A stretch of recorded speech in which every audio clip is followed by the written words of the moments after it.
How many daughters do you have? 3. 3. How does it feel for a man that has 3 black daughters to see Kamala Harris as the vice president of the United States?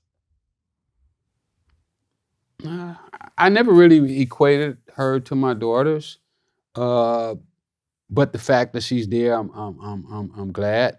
This is my first time ever voting. Oh, you voted? I voted. Yes, that's what's up. Because I believe in California, what are the rules for voting as a felon? You could vote as long as you're not on parole. You have to be off parole for a certain amount of time. You're off parole. There you go. And since you're off parole, you could vote. First time in your life? Yeah. I voted as well. Not the first time in my life. I think it's the second time in my life that I voted. Well, I never felt the need to have to vote before. Mm-hmm. But this time I felt that if Donald Trump had got another term in the country, that he would have towed his country all the way up.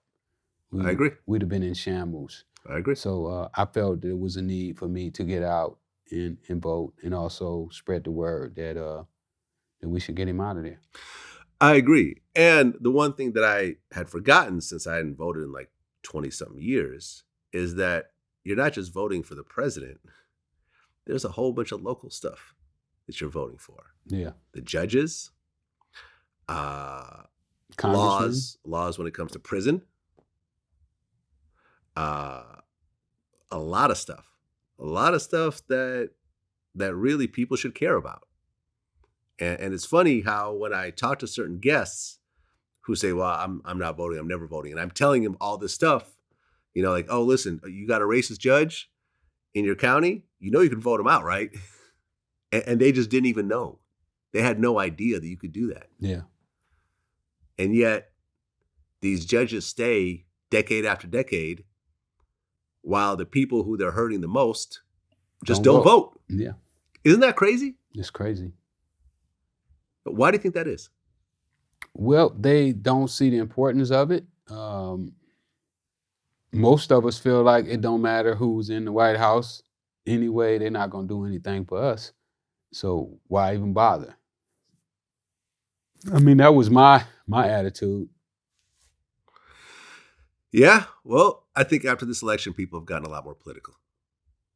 You were sort of forced on, into it. Yeah. It was definitely. This has been a trying year. 2020 was a year that probably gonna go down in history for a long time and be talked about. Yeah. I mean, I've said, like, if anyone who I've had beef with in 2020, if you want to just chalk it up to 2020, we could just squash it. Like, you can say, hey man, come on, it was 2020.